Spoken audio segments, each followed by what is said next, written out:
Good morning dear student. स्वागत है आपकी बाइक की कक्षा में। और जैसा कि पता है आपको बच्चों कि जो कोरोना की जो महामारी चल रही है उसमें अपन जो वीडियो के माध्यम से ही अध्ययन करने में लगे हुए हैं, तो इसी में अपन आगे आज बात करते हैं। जो अपना वो यूनिट जो चालू की अपने बायोलॉजी में, उसी में अपन जो आगे बात करते हैं आज।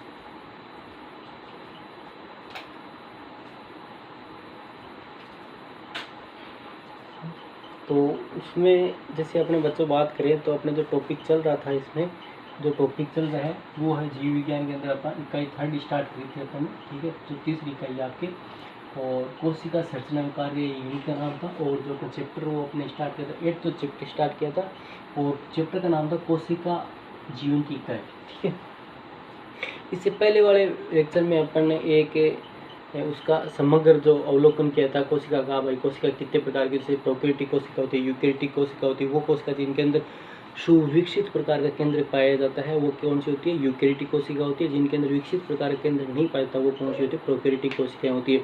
यूकैरियोटिक कोशिका के अंदर सभी प्रकार के अंगक जो होते हैं, सेल ऑर्गेनेल्स होते हैं, जैसे माइटोकॉन्ड्रिया हो गया, गोल्जी बॉडी होगी, एंडोप्लाज्मिक रेटिकुलम, सभी पाए जाते हैं। और जो प्रोकैरियोटिक कोशिका होती है उनके अंदर सभी प्रकार के अंगक और विकसित प्रकार का जो केंद्रक होता है वो नहीं पाया जाता, जो पिछली कक्षा के अंदर अपन ने इसमें अध्ययन किया था इसके बारे में। और साथ साथ में अपन और भी इसमें जो यूकैरियोटिक कोशिका थी उसकी विशेषताओं के बारे में अपन अध्ययन किया था। जंतु कोशिका और पादप कोशिका के बारे में अध्ययन अपन तुलनात्मक अध्ययन किया था। जो जंतु कोशिका होती है उसके बाहर प्लाज्मा झिल्ली पाई जाती है, तथा जो पादप कोशिका होती है, ठीक है, जो पादप कोशिका होती है उसके बाहर सेल वाल और कोशिका भित्ति पाई जाती है। और कोशिका भित्ति के अंदर ही क्या होती है? कोशिका झिल्ली पाई जाती है। और इसमें फिर जो क्लोरोप्लास्ट जैसे कुछ, जैसे हरितलोक जैसे कुछ विशेष प्रकार के जो अंग होते हैं वो भी इसमें पाए जाते हैं, ठीक है। ये थी जंतु और पादप कोशिका की अपन जो पिछली कक्षा में तुलनात्मक अध्ययन किया था। तो बच्चों आपने इसके नोट्स तैयार कर लिए होंगे जो पिछली कक्षा के अंदर जो अपन अध्ययन किया। आज जो अपन बात करने जा रहे हैं बच्चों, आज जो बात कर रहे हैं बहुत ही इंपॉर्टेंट बात कर रहे हैं। एनसीईआरटी में बहुत ही शॉर्ट दिया हुआ है, लेकिन मैं कुछ और चीज़ों की भी आपके डिस्कस करूँगा, है ना। कुछ और भी एक्स्ट्रा चीज़ें बताऊंगा जो आप इसमें नोट डाउन कर लेना, है ना, उसमें मेंशन कर लेना नोट्स में। और जैसे अपन बात करें बच्चों कि आज बात कर रहे हैं अपन प्रोकैरियोटिक कोशिका की। आज जो बात कर रहे हैं वो बात कर रहे हैं प्रोकैरियोटिक कोशिका की बात कर रहे हैं। और जो प्रोकैरियोटिक कोशिका जो होती है, ठीक है, प्रोकैरियोटिक कोशिका वो कोशिका होती है जिनके सुविकसित प्रकार का केंद्र नहीं पाया जाता है, ठीक है। और किसी भी राइबोसोम के अलावा जो झिल्ली विहीन एक जो कोशिका है, अंगक है ना, झिल्ली विहीन जो कोशिका अंग है, विहीन या झिल्ली रहित, ठीक है, विहीन कोशिकांग मतलब सेल ऑर्गेनेल्स है, वो कौन सा है? राइबोसोम। ये क्या होता है? एक ये अंगक है, ये याद रखना, ये एक अंगक जो होता है ये पाया जाता है किसके अंदर पाया जाता है बच्चों? ये जो एक अंगक है ये आपके इसमें पाया जाता है, ठीक है। ये एक अंगक है, ये प्रोकैरियोटिक कोशिका में पाया जाता है। और किसी प्रकार का विकसित प्रकार के अंगक इसमें नहीं पाए जाते, है ना। इसमें देखो शुरू से अपन बात चालू करते हैं कि जैसे अपन जब तुलनात्मक रूप से अध्ययन करते हैं तो प्रोकैरियोटिक कोशिकाएं क्या होती है? प्रोकैरियोटिक वो कोशिकाएं होती है जिनमें विकसित प्रकार का केंद्रक नहीं पाया जाता और किसी प्रकार विकसित प्रकार अंगक नहीं पाए जाते, जैसे झिल्ली में राइबोसोम को छोड़ के, पहली बात। अब विकसित प्रकार केंद्र क्या होता है? विकसित प्रकार का जो अविकसित प्रकार केंद्र क्या होता है वो भी डिस्कस करेंगे। लेकिन एक प्रारूपिक जो अपन बात करें कोशिका की संरचना, प्रोकैरियोटिक कोशिका की बात करें तो एक प्राकृतिक कोशिका की बात करें तो कौन कौन सी होती है याद रखना। तो आपको पूछ लेगा प्राकृतिक कोशिकाएं कौन कौन सी होती है? तो जीवाणु कोशिका होती है, ये प्राकृतिक होती है। बैक्टीरियल जो सेल है, जीवाणु जो कोशिका है ये प्रोकैरियोटिक कोशिका है, ठीक है, जीवाणु कोशिका। बैक्टीरिया जो सेल होती है वो एक प्रोकैरियोटिक कोशिका एग्जाम। उसके बाद नील हरित बीजीए जिसको बोलते हैं, बीजीए ब्लू ग्रीन एल्गी, ठीक है, बीजीए, ठीक है। इसको पहले बैक्टीरिया में रखा गया था, फिर इसको ब्लू ग्रीन एल्गी मतलब शैवालों के अंदर रख दिया गया, ठीक है। तो इस प्रकार से तो ये भी एक प्रोकैरियोटिक सेल है। ये ब्लू ग्रीन एल्गी थी, सॉरी ब्लू ग्रीन एल्गी होती है तो ये, लेकिन इसकी स्ट्रक्चर जो होती है सेल स्ट्रक्चर होती है प्रोकैरियोटिक के समान होती है, ठीक है। तो इसको प्रोकैरियोटिक के अंदर रख दिया गया। इसके बाद देखो नील हरी सेल बीजीए ब्लू ग्रीन एल्गी, ठीक है, ये भी क्या है? ये कि आपके प्रोकैरियोटिक सेल है ना, दूसरा एग्जाम। फिर बात करें कि माइकोप्लाज्मा, ठीक है, प्लूरोनिमोनिया सम ऑर्गेनिज्म, है ना, इसको इंग्लिश में प्लूरोनिमोनिया लाइक ऑर्गेनिज्म, PPLO, इसको PPLO भी बोलते हैं, याद में PPLO, ठीक है, PPLO, प्लूरोनिमोनिया लाइक ऑर्गेनिज्म, ठीक है, प्लूरो इंग्लिश में से लिखे तो प्लूरोनिमोनिया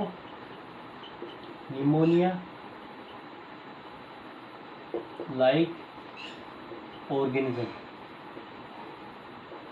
ठीक है, प्लूरोनिमोनिया लाइक ऑर्गेनिज्म, ठीक है, ये जो है प्लूरोनिमोनिया लाइक ऑर्गेनिज्म, ये इसका एग्जाम्पल है, किसका, जो माइकोप्लाज्मा है यही है PPLO, इसी ये भी किसका है, प्रोकैरियोटिक कोशिका का एग्जाम्पल है, ठीक है, प्रोकैरियोटिक कोशिका का एग्जाम्पल है। उसके बाद आता है इसमें, तो इनकी बात करें तो इनका आकार जो होता है, प्रोकैरियोटिक कोशिकाओं का जो आकार होता है, जो प्रोकैरियोटिक कोशिकाएं होती है उनका जो आकार होता है बच्चों, वो बहुत ही यूकैरियोटिक कोशिका की तुलना में बहुत ही सूक्ष्म होता है। जैसे बैक्टीरिया जो होता है, आपको पता है बैक्टीरिया जो होता है, और माइकोप्लाज्मा और भी छोटी साइज होती है ना, माइकोप्लाज्मा से PPLO की बात करें, इनकी जो साइज होती है बहुत ही छोटी होती है, ठीक है। देखो यहाँ पे मैंने साइज भी लिखी है, यहाँ जैसे अपने बात करें कि बैक्टीरियल की सेल की बात करें तो बैक्टीरियल के जो सेल की साइज जो अपने कल भी बात करके डिस्कस की थी, ऊपर ये होती है जीवाणु कोशिका की, और नील होती है, और माइक्रोप्लाज्मा की आपको पता है 0.3 माइक्रोन मीटर अपन ने डिस्कस की थी प्रीवियस वीडियो के अंदर, पहले और लेक्चर के अंदर ऊपर भी दी हुई है ना। तो ये साइज होती है, मतलब इनकी साइज होती है बहुत ही कम होती है, यूकैरियोटिक कोशिका की तुलना में इनकी जो साइज होती है बहुत ही कम होती है प्रोकैरियोटिक कोशिका में, और इनमें विभाजन की क्षमता बहुत अधिक होती है ना। याद रखना, जो प्रोकैरियोटिक कोशिका, तो इनका विशेष गुण होता है इनमें विभाजन की क्षमता, ठीक है, विभाजन की क्षमता, मल्टीप्लेक्सिंग जो होता है, विभाजन की क्षमता जो होती है, विभाजन की क्षमता बहुत ज़्यादा होती है, बहुत ज़्यादा होती है, ठीक है। विभाजन की जो क्षमता होती है वो क्या होती है, बहुत ही ज़्यादा होती है, बहुत ज़्यादा होती है, तभी तो आपको पता होगा कि कोई यदि किसी प्रकार बैक्टीरियल इन्फेक्शन हो जाता है तो शरीर में वो फटाफट फैल जाता है ना। बैक्टीरियल कोई शरीर के जीवाणु का कोई जैसे बीमारी होती है, जीवाणु की जैसे TB की बात करते हैं, तो इनकी वृद्धि बहुत ज़्यादा होती है, ठीक है। तो जीवाणु की वजह से कोई रोग होता है या कोई किसी प्रकार का संक्रमण होता है तो वो वृद्धि ज़्यादा होती है, क्योंकि इनकी विभाजन की क्षमता होती है 1 से 2, 2 से 4, 5, इस प्रकार से वृद्धि बहुत ज़्यादा होती है, ठीक है। और इनकी क्या होता है, माप की बात करें, आकार की बात करें तो विभिन्न आकार और माप में पाए जाते हैं। जैसे आकार के जीवाणु की बात करें, दंडाकार जो बेसिलस जीवाणु होते हैं वो इस प्रकार से दंडाकार होते हैं, है ना। ये फोकस की बात करें, ये गोलाकार होते हैं इस प्रकार से, ठीक है। विब्रियो की कोषाकार, विब्रियो जैसे कोषाकार का मतलब होता है कोमा, जैसे इस प्रकार से, कोमा से इस प्रकार से होता है। स्पाइरल इस प्रकार से होता है, स्पाइरल मतलब घूम गया इस प्रकार से, ठीक है, इस प्रकार से स्पाइरल। तो इस प्रकार से मतलब इनकी जो आकृति होती है वो विभिन्न प्रकार की होती है। आकृति जो होती है वो विभिन्न प्रकार की होती है ना, विभिन्न प्रकार की आकृति हो सकती है। इसके बाद बात करते हैं अपन कि इसमें जो कंपोजिशन है प्रोकैरियोटिक सेल का, ठीक है। तो कंपोजिशन की बात करें तो कंपोजिशन में जो इसका सबसे पहले अपन बात करें तो इन्वेलप होता है बाहर का। देखो ये मैंने एक बुक में नहीं दे रखी है, NCERT में नहीं दे रखी है, लेकिन मैं डिस्कस कर रहा हूँ। ये प्रोकैरियोटिक कोशिका है, ठीक है। ये एक प्रोकैरियोटिक कोशिका डायग्राम यहाँ थोड़ा नहीं दिख रहा, लेकिन यहाँ पे मैंने कुछ नहीं बनाया है, यहाँ पे कुछ भी नहीं बनाया हुआ है। इसका जो नाम है मैंने यहाँ पे मेसोसोम लिखा हुआ है, ठीक है। ये जो स्ट्रक्चर है ये यहाँ पे कुछ भी नहीं है, थोड़ा सा इस प्रकार से है, ठीक है, आपको दिख नहीं रहा होगा, लेकिन यहाँ पे कुछ भी नहीं, इस प्रकार से थोड़ा सा ये अंदर जो फोल्डेड हुआ वो आपको दिख रहा है, ठीक है। और इसके बाद ऐसी स्ट्रक्चर यहाँ पर, इसका नाम मैंने मेसोसोम दिया है, ये फोल्डेड स्ट्रक्चर है। तो इसकी संरचना की बच्चों बात करते हैं, इसकी संरचना कोई जो प्रोकैरियोटिक कोशिका की, जैसे जीवाणु कोशिका का मैंने डायग्राम बनाया, अलग बुक में नहीं देखा आपके NCERT में, लेकिन मैं बता रहा हूँ कि इसके जो सबसे बाहर क्या होती है, सेल वॉल होती है। इन्वेलप की बात करें तो क्या होती है, सेल एक्सटर्नल लेयर होती है, और जो सेल वॉल होती है, बात करें इसमें जो सेल वॉल होती है वो इसके सेल वॉल के बाद म्यूकोपॉलीसेकेराइड की जो ग्लाइकोलिक्स की बनी होती है वो लेयर और पड़ती है, और ये जो बाहर वाली जिसमें मैंने दिखाई सेल वॉल कोशिका भित्ति होती है, ठीक है। इसके बाहर जो कवरिंग होती है वो किसकी होती है, सेल वॉल जो होती है, ठीक है, सेल वॉल होती है। और जो सेल वॉल होती है वो आपके किससे बनी होती है, पेप्टाइड और ग्लाइकेन और म्यूरिन से बनी होती है। याद रखना, इसकी जो सेल वॉल, ये देखो जहाँ बाहर वाली लेयर है, ये जो बाहर वाली लेयर है, ठीक है, ये बाहर वाली लेयर, सबसे बाहर वाली लेयर है, ये कौन सी है, सेल वॉल है। ये देखो मैंने यहाँ लिखा है कोशिका भित्ति, आपको दिख रहा होगा, ठीक है, कोशिका भित्ति। तो कोशिका भित्ति जो होती है, याद रखना इसकी कोशिका भित्ति, कोशिका भित्ति जो होती है वो पेप्टिडोग्लाइकेन प्लस म्यूरिन से बनी हुई होती है। एनसीईआरटी में अभी नहीं मेंशन कर रखा, ये आगे कहीं आएगा, ठीक है। पेप्टाइडोग्लाइकेन और म्यूरिन से बनी हुई है। पेप्टाइडोग्लाइकेन जो किससे बनी, पेप्टाइडोग्लाइकेन म्यूरिन से बनी होती है और रिजिड स्ट्रक्चर होती है जो इसको एक स्टेबिलिटी प्रोवाइड करती है ना। और ये क्या करती है, जो मेटेरियल होता है उसको अंदर बाहर जाने के लिए अलाउ करती है। कोशिका भित्ति के अंदर जो ये पाई जाती है ये होती है कोशिका झिल्ली होती है, ठीक है। ये देखो कोशिका झिल्ली, ये यहाँ पे लिखा है मैंने प्लाज्मा मेम्ब्रेन, या अपन लिखे तो इसको क्या लिख देंगे यहाँ पर, कोशिका झिल्ली।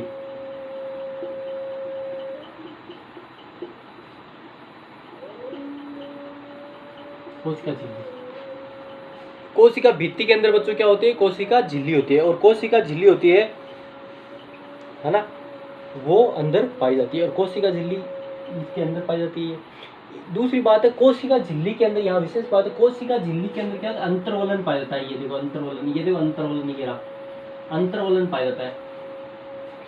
कोशिका झिल्ली के अंदर क्या अंतर्वलन, अंदर फोल्डेड हो जाती है। कोशिका झिल्ली क्या होती है, अंदर की तरफ फोल्डेड हो जाती है। कोशिका झिल्ली क्या हो जाती है, अंदर की तरफ फोल्डेड हो जाती है। और फोल्ड होने के बाद, ठीक है, ये जो संरचना बनती है इसको क्या बोलते हैं, मीजोसोम बोलते हैं। और मीजोसोम क्या होता है, इनका जो श्वसन अंग होता है ना, मीजोसोम होता है जो इनका श्वसन अंग होता है। इनके अंदर आपको होता है बैक्टीरिया तो पाया, सॉरी माइटोकॉन्ड्रिया तो पाया नहीं जाता। आपको याद दिला दूं मैं कि इसमें किसी प्रकार का विकसित प्रकार का अंग नहीं पाया जाता है। इसके अंदर जो आपके माइटोकॉन्ड्रिया वो नहीं पाया जाता है, ठीक है।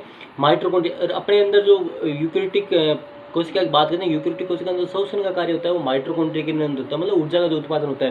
लेकिन यहाँ पर किसी प्रकार अंग नहीं पाया जाता। जो श्वसन का जो कार्य होता है, रेस्पिरेशन का जो कार्य होता है, मीजोसोम के अंदर ही याद रखना। और ये किसके बनता है, ये कोशिका झिल्ली के अंतर्वलन से बनता है। इसमें क्या होता है, इसमें श्वसन का जो कार्य होता है वो कहाँ पे होता है, इसी के अंदर होता है, ठीक है। और झिल्ली का दूसरा काम क्या होता है, ये क्या होता है, जो अंदर और बाहर जो जिन पदार्थों का स्पेसिफिक जो पदार्थ उनका आदान प्रदान करने में मदद करती है ना। सेल के अंदर वाले जो कोशिका द्रव्य और सेल के बाहर जो कोई पदार्थ उनके आदान प्रदान, मतलब क्रॉस करने में, आदान प्रदान करने में भी मदद करती है, ठीक है। इसके बाद बात करते हैं इसके अंदर जो ये कोशिका झिल्ली के अंदर आवृत इसका जो मैट्रिक्स होता है, या जो अपन बात करें जो कोशिका द्रव्य पाया जाता है, ठीक है, साइटोप्लाज्म बोलते हैं। कोशिका द्रव्य देखो ये झिल्ली के अंदर आवृत जो इसका है भाग है, इसको मैट्रिक्स बोल अधात्री या इसका कोशिका द्रव्य पाया जाता है, ठीक है। और कोशिका द्रव्य में कोई विशेष प्रकार के अंगक नहीं पाए जाते हैं, कोई विशेष प्रकार के अंग इसमें नहीं पाए जाते हैं, ठीक है। कोशिका द्रव्य की बात करें तो कोशिका द्रव्य में किसी विकसित प्रकार के अंगक नहीं पाए जाते, केवल एक पाया जाता है, एक अंगक पाया जाता है, उसका नाम क्या है, राइबोसोम है, ठीक है। एक अंगक पाया जाता है, उसका नाम क्या है बच्चों, राइबोसोम है। राइबोसोम कौन सा होता है, 70S राइबोसोम होता है। 70S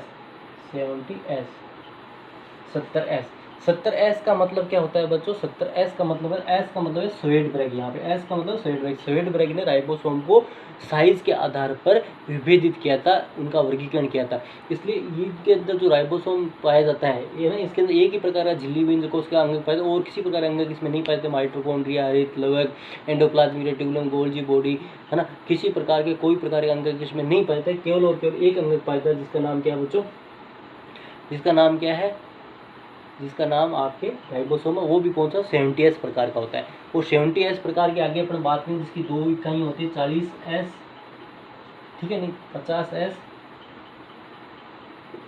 बड़ी इकाई होती है वो होती है 50S और छोटी इकाई होती है वो होती है 30S, ठीक है। ये दो इकाई होती है। अब आप इसमें गलती मत कर देना, ये गलती मत कर देना कि इसमें जोड़ के 70 हो रहा है, 70 नहीं होता, क्योंकि इसमें ऐसे होता है, एक छोटी इकाई होती है ऊपर वाली और एक नीचे वाली बड़ी इकाई। इसकी साइज है ये, इसकी साइज है 50S स्वेडब्रेग और इसकी साइज है 30S। इसको अपने 70 नहीं मारना है ना। टोटल साइज इसके 70S है, लेकिन इसकी साइज 30S है। छोटी वाली उपइकाई की जो उप इकाई है और बड़ी वाली उपइकाई उसकी क्या होती है, 50S। तो 70S की दो सब यूनिट होती है, ठीक है। एक 50S दूसरी होती है 30S होती है। तो इसमें ये भी हो गया भाई, इसके जो कोशिका द्रव्य होता है, कोशिका द्रव्य के अंदर क्या होता है, कोई विशेष प्रकार के कोशिका अंगक नहीं पाए जाते, केवल और केवल क्या होते हैं, राइबोसोम पाए जाते हैं और छोटे मोटे जो ग्रेन्यूल्स होते हैं, जो कण होते हैं वो पाए जा सकते हैं। इसके बाद आता है इसका जो आनुवंशिक पदार्थ होता है,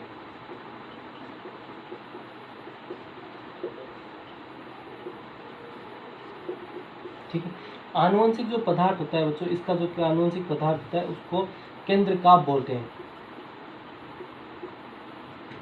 या न्यूक्लियोइड बोलते हैं। उसको क्या बोलते हैं? न्यूक्लियोइड बोलते हैं। केंद्रकाभ या न्यूक्लियोइड बोलते हैं, है ना। उसको क्या बोलते हैं? केंद्रकाभ या न्यूक्लियोइड बोलते हैं। इसका जो आनुवंशिक पदार्थ होता है उसको क्या बोलते हैं? केंद्रकाभ या अपन क्या बोलेंगे? न्यूक्लियोइड बोलेंगे, ठीक है। केंद्रकाभ और न्यूक्लियोइड बोलेंगे। और न्यूक्लियोइड की खासियत क्या होती है? इसमें नग्न डीएनए होता है, ठीक है। ये क्या होता है? नग्न डीएनए होता है, नग्न होता है। आनुवंशिक पदार्थ तो नग्न होता है तथा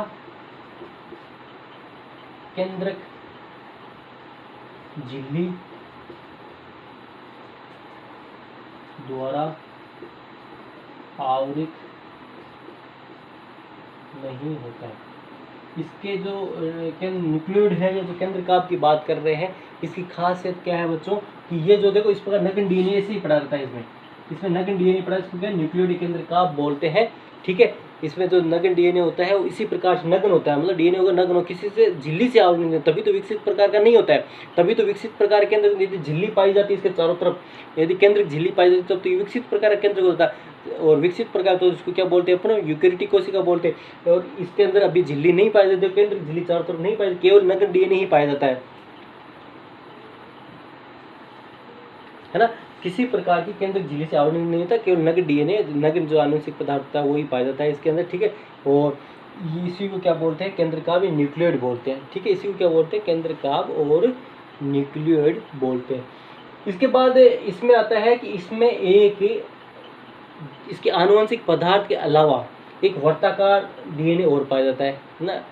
एक नग्न, एक सूत्री और वर्ताकार डीएनए और पाया, देखो ये, ठीक है। इसको प्लाज्मिड बोलते हैं। इसको क्या बोलते हैं बच्चों? प्लाज्मिड बोलते हैं, ठीक है। अपने प्रोकैरियोटिक कोशिका की बात करें, स्पेशली अपन बैक्टीरिया की बात कर रहा हूँ मैं यहाँ पे, तो बैक्टीरिया के अंदर क्या होता है? इसके आनुवंशिक पदार्थ के अलावा एक वर्ताकार डीएनए, ठीक है, वर्ताकार डीएनए और पाया जाता है। देखो ये वर्ताकार डीएनए, इसको क्या बोलते हैं? इसको क्या बोलेंगे बच्चों? इसको प्लाज्मिड बोलते हैं। और प्लाज्मिड का उपयोग क्या है कि जैसे अपन 12th में पढ़ोगे आप, ठीक है। प्लाज्मिड का ठीक है, आपके तो इसी में है, 11th में है। तो प्लाज्मिड का उपयोग क्या होता है बच्चों? तो प्लाज्मिड का उपयोग क्या होता है कि प्लाज्मिड जो जैव प्रौद्योगिकी होती है, बायोटेक्नोलॉजी होती है, उसमें क्या होता है? एक डीएनए को दूसरे जो अपन बात करते हैं जीव के अंदर स्थानांतरित करने के अंदर, जो अपना डिजायर्ड जीन या जो इच्छित जीन होता है उसको किसी दूसरी कोशिका में ट्रांसफर या स्थानांतरित करने के लिए प्लाज्मिड का कार्य किया जाता है ना। उसका, है ना, जैव प्रौद्योगिकी के अंदर इस प्लाज्मिड का उपयोग किया जाता है ना। प्लाज्मिड तो ये हो गए। इसके बाद तो और इसके अंदर बात करें तो ये इसके अंदर बैक्टीरियल सेल की बात करें, इसकी सरफेस के ऊपर देखो इस प्रकार से जैसे प्रवर्ध पाए जाते हैं, इसको पिलाई बोलते हैं, ठीक है। छोटी छोटी सी सूक्ष्म संरचनाएं पाई जाती है इसकी पूरी सरफेस पर। इसकी बाहरी सतह पर बात करें तो ये छोटी छोटी सी संरचना और पाई जाती है, पिलाई बोलते हैं, ठीक है। और जिसको पिलाई या पक्षमापिका बोलते हैं। इनका काम क्या होता है? इनका काम होता है कंजुगेशन करना, है ना, कंजुगेशन करना।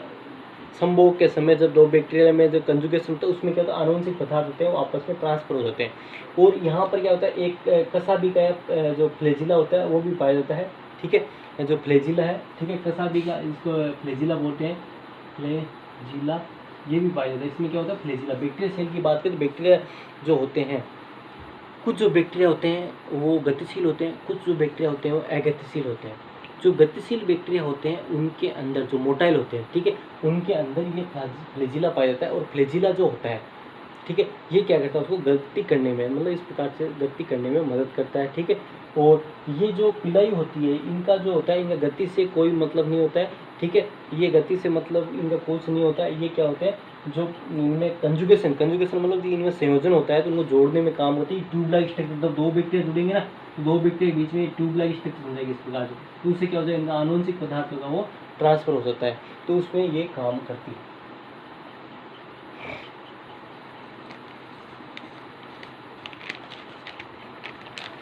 और बच्चों इसमें देखो विशेष बात बताऊं मैं आपको, तो इसमें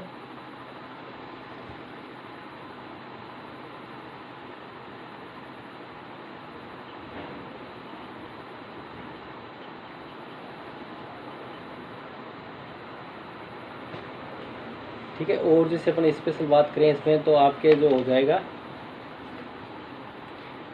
है ना। तो इसमें एक बार और बताता हूँ मैं आपको, प्रोकैरियोटिक कोशिका की बात बताता हूँ आपको, ठीक है। कहीं पे दिक्कत हुई वापस सुन लो, ठीक है। तो प्रोकैरियोटिक कोशिकाएं क्या होती है? प्रोकैरियोटिक कोशिका की बात करें बच्चों, तो प्रोकैरियोटिक कोशिकाएं वे कोशिकाएं होती है जिनमें विकसित प्रकार का केंद्रक नहीं पाया जाता, ठीक है, और किसी प्रकार का विकसित केंद्रक तथा विकसित प्रकार के अंगक नहीं पाए जाते हैं, ठीक है, वो कोशिका प्रोकैरियोटिक कोशिका कहलाती है, पहली बात। तो फिर प्रोकैरियोटिक कोशिका एग्जाम्पल की बात करते हैं बच्चों, प्रोकैरियोटिक कोशिका एग्जाम्पल की बात करें तो जीवाणु कोशिका प्रोकैरियोटिक कोशिका है, जिसकी साइज होती है 3 से 5 माइक्रोमीटर होती है, जो अपने एनसीईआरटी में पढ़ी है, उसी के हिसाब से बता रहा हूँ। नील हरी शैवाल जिसको ब्लू ग्रीन एल्गी बोलते हैं, ठीक है, ये बीजीए जो है ब्लू ग्रीन एल्गी है, ये इसकी साइज 0.3 माइक्रोमीटर होती है, जो अपने एनसीईआरटी में पढ़ी थी, ठीक है। ये भी किसका एग्जाम्पल है? एक जो आपकी बैक्टीरियल सेल है, जो ये प्रोकैरियोटिक कोशिका उसका एग्जाम्पल है ना, प्रोकैरियोटिक कोशिका। तीसरा माइकोप्लाज्मा जिसको प्लूरो निमोनियस हम जीव बोलते हैं, PPLO बोलते हैं, ठीक है, ये भी किसका एग्जाम्पल है बच्चों? ये भी प्रोकैरियोटिक कोशिका एग्जाम्पल। तो आपको पूछ ले भाई प्रोकैरियोटिक कोशिका एग्जाम्पल होता है, तो ये 3 प्रोकैरियोटिक कोशिका एग्जाम्पल देने हैं आपको, ये आकार की। ये दूसरी बात आती है कि प्रोकैरियोटिक कोशिका होती है आकृति में बहुत छोटी होती है ना, आकृति में। तो इनका आकार की अपने बात कर ली इस प्रकार से, ये 3 से 5 माइक्रोमीटर 0.3 माइक्रोमीटर होती है, इस प्रकार से जो PPL होता है इसकी ये साइज ये, ठीक है। फिर इसके अंदर होता है आकार और माप होता है, इनका भिन्न होता है, इनमें विभाजन की क्षमता बहुत ज़्यादा होती है, मैंने ये बात भी आपको बताई थी, इनमें विभाजन एनसीईआरटी लाइन टू लाइन बता रहा हूँ, याद रखना, है ना। इनमें विभाजन की क्षमता बहुत ज़्यादा होती है, ठीक है, तो विभाजन की क्षमता तभी होता है बैक्टीरिया जो ग्रोथ ज़्यादा करते हैं ना। और फिर बताएं इनका आकार की बात करें तो आकार तो जीवाणु दंडाकार होता है, दंडाकार जीवाणु बेसिलस में होता है, गोलाकार होते हैं, कोकस होते हैं, कोषाकार होते हैं, जैसे मैंने विब्रियो के अंदर होता है, कुछ जीवाणु होते हैं तो स्पाइरल होते हैं, मतलब जिनके समान होते हैं, इस प्रकार से भी इनमें संरचना पाई जाती है। फिर अपन ने बात करी थी कि इनके अंदर किसी प्रकार का विकसित प्रकार का अंग नहीं पाया जाता, इनके बाहर अपन प्राकृतिक कोशिका की बात करें, प्राकृतिक कोशिका के बाहर की एन्यूलेप की बात करें तो एन्यूलेप की 3 परत होती है। बाह्य परत होती है वो तो ग्लाइकोकैलिक्स की बनी होती है, याद रखना, एनसीईआरटी में नहीं दे रखी, मैं बता रहा हूँ, ग्लाइकोकैलिक्स की बनी होती है। दूसरी जो परत होती है, जो कोशिका भित्ति होती है, वो पेप्टाइडोग्लाइकेन और म्यूरिन की बनी होती है। और तीसरी जो अंदर परत होती है वो किसकी होती है? तीसरी जो परत होती है आपके वो होती है प्लाज्मा मेम्ब्रेन, ठीक है। फिर प्लाज्मा मेम्ब्रेन क्या होती है? अंतर्वलित हो जाती है, अंतर्वलित होकर एक अंदर देखो अंतर्वलित होकर एक संरचना होती है, मीजोसोम बोलते हैं। मीजोसोम है जो बैक्टीरिया के अंदर ये प्रोकैरियोटिक कोशिका शोषण कार्य करता है, ठीक है। इसके बाद क्या होता है, जो झिल्ली होती है, कोशिका झिल्ली होती है प्लाज्मा मेम्ब्रेन, उसके अंदर क्या होता है, इसकी अर्धात्री होती है, वो घिरी हुई रहती है, या प्लाज्मा झिल्ली अर्धात्री घिरी होती है। अर्धात्री होती है साइटोप्लाज्म होता है, उसमें किसी प्रकार का विकसित अंगक नहीं पाया जाता है। इसमें क्या होता है, इसमें एक जो आनुवंशिक पदार्थ होता है, इनका जो आनुवंशिक पदार्थ नग्न होता है और कोशिका झिल्ली से आवृत नहीं होता, इसको न्यूक्लियोइड बोलते हैं, केंद्रकाप बोलते हैं, ठीक है। इसमें भी इसके आनुवंशिक पदार्थ के अलावा एक सूत्रीय और वर्ताकार डीएनए और पाया जाता है, जिसको क्या बोलते हैं? प्लाज्मिड बोलते हैं। प्लाज्मिड का उपयोग कहाँ होता है? वो तो जैव प्रौद्योगिकी के अंदर होता है ना, बायोटेक्नोलॉजी के अंदर होता है, ये बात बतानी आपको, है ना। इसके बाद जो अपने और बात क्या रहेगी थी इसके अंदर, है ना, और कुछ एक्स्ट्रा चीज़ें बताई, जैसे फ्लैजिला पाया जाता है जो गति करने में सहायक करता है, पिलाई होती है वो इसको संयुग्मन में कार्य करता है, जो अपन आगे पढ़ेंगे किस किस प्रकार की बात होती है। तो बच्चों आज की कक्षा में जो अपन ने बातें करी है वो ये बातें थी कि प्रारूपिक जो प्रोकैरियोटिक कोशिका के बारे में होती है, जो बातें एनसीईआरटी में देखिए वो बातें अपन डिस्कस किए। तो आज की कक्षा में बच्चों इतना बहुत है। आगे कक्षा के अंदर अपन जो यूकैरियोटिक कोशिका होगी उसके बारे में एक से एक बाकी पहले कोशिका भित्ति के बारे में बात करेंगे, कोशिका भित्ति को, फिर ग्राम पॉजिटिव ग्राम नेगेटिव जो बैक्टीरिया वो क्या होते हैं उनके बारे में डिस्कस करेंगे अगली कक्षा में। आज की कक्षा में इतना होता है। अब एनसीईआरटी से ही ये जो टॉपिक है इसके नोट्स बना चाहिए, मैंने सारी चीज़ें यहाँ पे बताई है लगभग, है ना। यहाँ पे जो साइज आपके डायग्राम में दे रखी है, ये जो अपने ऊपर स्टैंडर्ड साइज पड़ी है, इसके अलावा कुछ जो निम्न साइज जिसे 0.1 माइक्रोमीटर दे रखी है PPLO की साइज जो डायग्राम के अंदर, और थ्योरी के अंदर वो देखिए थ्योरी वाली ये जो है ना ये स्टैंडर्ड साइज है, ठीक है। तो ये भी थोड़ा आप ध्यान रखिएगा, दिमाग लगा के आप नोट्स बनाने। आज की कक्षा में इतना बहुत।